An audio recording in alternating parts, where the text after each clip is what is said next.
si Kuya Ting, sabi nito. Baka mamaya tita, pagdating natin doon, wala si Tito Bert. Hindi ka ako aalis yun kasi alam niya na pupunta tayo. Doon ako, ipagkwentuhan lang kasi ako doon sa kanila. Kasi Wala wala. na si Kuya Picoy? Andoon na. Kanina nadaan Nadaanan na nga natin yun. Na-stroke eh. Nakita.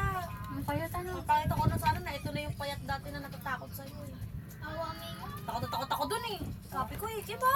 Oo. Wala kang stay-stare sa akin, pinalon ko lang. Hoy! Kumako tayo dyan. Ay, ayaw mo kumain?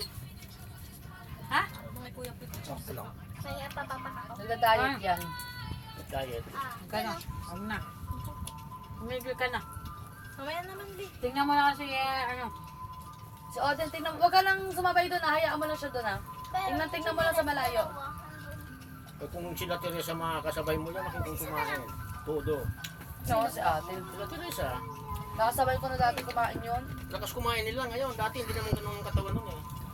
Simula na kapag ay, kailan ba ulit ko nakita namin ni ate? Tagal na. Last year, 2 years ago. Hindi. Hindi ba? 2 years ago.